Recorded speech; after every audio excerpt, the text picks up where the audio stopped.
At this point, everyone knows about the Matrix. Everyone knows about the red pill and the blue pill, but I think the Matrix left something out. Because if being aware and awake was enough to escape the Matrix, why is it that so many people who know the truth are still trapped within it? If you clicked on this video, that means that there's something inside you that isn't looking for another surface level answer. It wants a way out. Not just from the Matrix, but from the version of yourself it keeps reinforcing. And that begins with something the Matrix never told us explicitly, which is why today I'm taking 7 quotes from the Matrix Resurrections and we'll be uncovering what they reveal about the invisible forces shaping our life. So by the end of this video, you'll understand what it actually takes to become someone the Matrix can't control, along with the alternative to the red pill that no one named yet. If you're dedicated to your growth, then you're in the right place. I'm Justin Trinity, and this is Midnight Sanctuary, a home created for who we are and who we're becoming. Now let's continue.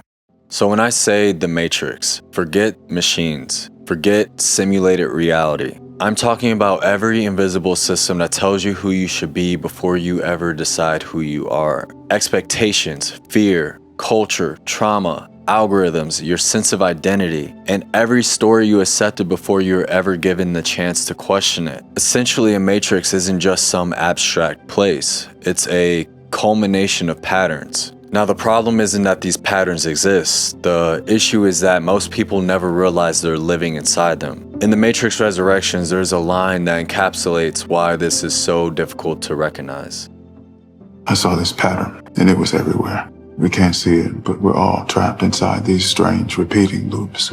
That's because the Matrix doesn't just control people through force, it controls them through repetition. The thoughts you never question, the emotions you mistake for the truth, the fears that make your decisions for you. But the longer these loops repeat, the harder it is to tell your limiting beliefs from objective reality. In Matrix terms, this is what the blue pill represents, which are people living comfortably from programming instead of conscious choice. Some choose not to question the systems, while others never even realize that there is anything to question to begin with. But if you made it to this part of the video, it's probably because you're more like Neo than you realize, because just like him, you don't have all the answers, but what you do have is the willingness to question the answers you've been given. And that's where real long-lasting change begins. But here's the problem. Questioning the Matrix isn't the same thing as escaping it. To understand why, we have to explore how these loops were created to begin with. First, by exploring how the Matrix functions, then how those functions manipulate us.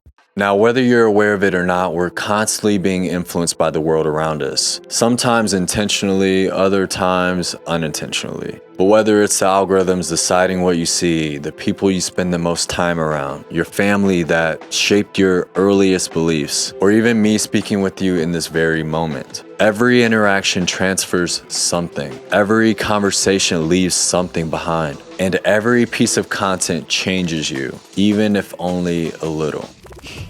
That's what the Matrix does. It weaponizes every idea, every dream, everything that's important to us. But why does she say weaponizes? Why does she use that word specifically? That's because an idea or belief isn't dangerous on its own. A belief becomes a weapon the moment it begins shaping your behavior without you even realizing it. And although the Matrix doesn't control your fears, it does keep you trapped within them through conditioning. And this brings us back to what I said at the beginning. Awareness alone doesn't create transformation. That's why you can know your relationship is unhealthy and still go back. That's why you can know you should quit your toxic work environment and still stay there. That's why you can know social media is hurting you and still reach for your phone. The Matrix convinces us that a familiar pain is safer than an unfamiliar freedom. But why? Why do we keep choosing the patterns that cost us the life that we secretly want? Why do we continue to live out the version of our lives that we know is a lie? It took me many years to come to this realization. I struggled so much throughout my life and I wasn't consciously aware why. It seemed like no matter what I did, my success and growth were blocked by some kind of invisible wall. Whether I was staying around people who weren't positive influences or I continued staying in environments that were detrimental to my future, what they all had in common was a single variable, and that variable was me. Yet it wasn't that I was doing something wrong necessarily. It was that I wasn't asking the right questions. So after years of isolation, observation, and questioning reality, eventually it hit me. What if I could somehow reverse engineer my identity? If I took a step back and gazed at myself in human existence as much as I individually could, what patterns would I be able to see? Which led me to this question: what is at the root of humanity? The answer, since the beginning of human existence, the one constant is that humans are compelled to create meaning. We're innate storytellers. Everywhere you look, there's a story being told. Whether it's the advertisements on TV, someone telling you about their day, or the movies you watch or the music you listen to, even the religion and culture you were raised in, or the timelines of history we've been taught in our respective countries. These are all stories that shape collective consciousness and us as individuals. It's all about fiction. The only world that matters is the one in here. And you people believe the craziest shit. Why? What validates and makes your fictions real? Feelings.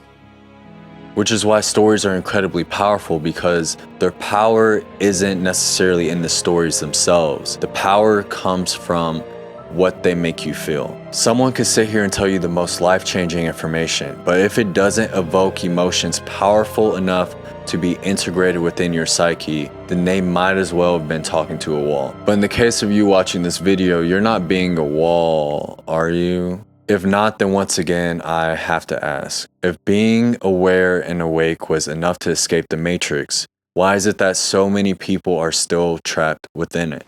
I know you said the story was over for you, but that's the thing about stories. They never really end, do they? Now this is where things become interesting. This all leads me to a question I enjoy playing around with, which is, what makes something real? Is it the fact that I can touch it with my hand? Is it because everyone said so? And my answer to that, what makes something real is the moment it begins shaping how you live. Otherwise, it's just a thought, just dust in the wind. For example, money only works as an exchange of currency because enough people believe in it. Laws only work because enough people abide by them. And even your personal identity is created by the stories you continue to believe. I remember wanting a family, but was that because that's what women are supposed to want? How do you know if you want something yourself or if your upbringing programmed you to want it?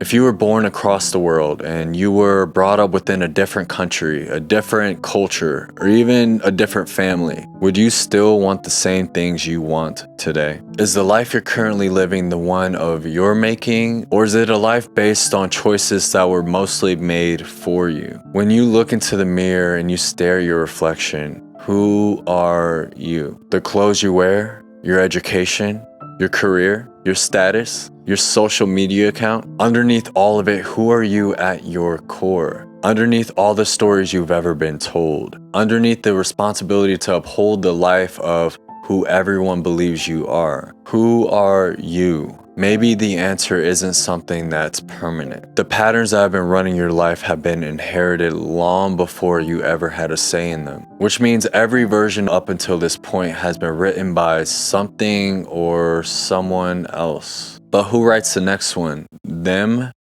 or you?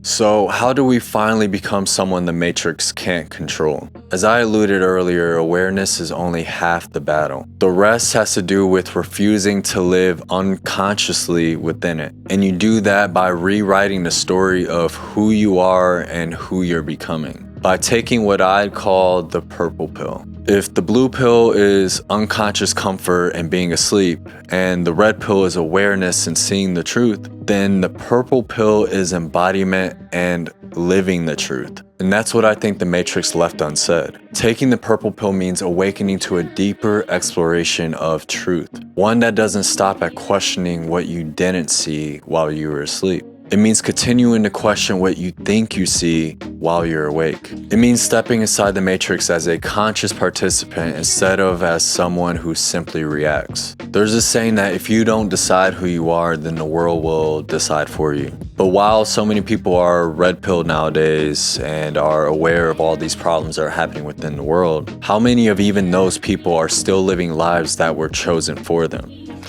It's so easy to forget how much noise the Matrix pumps into your head until you unplug.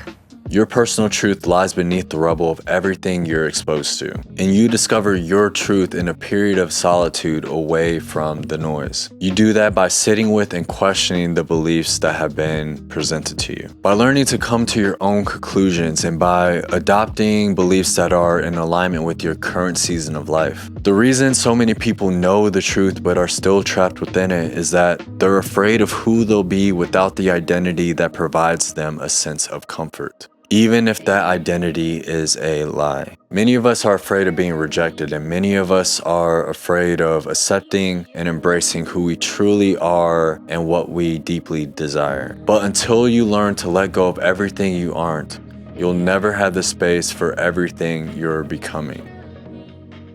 The choice is an illusion. You already know what you have to do. Deep down, you know what choices need to be made.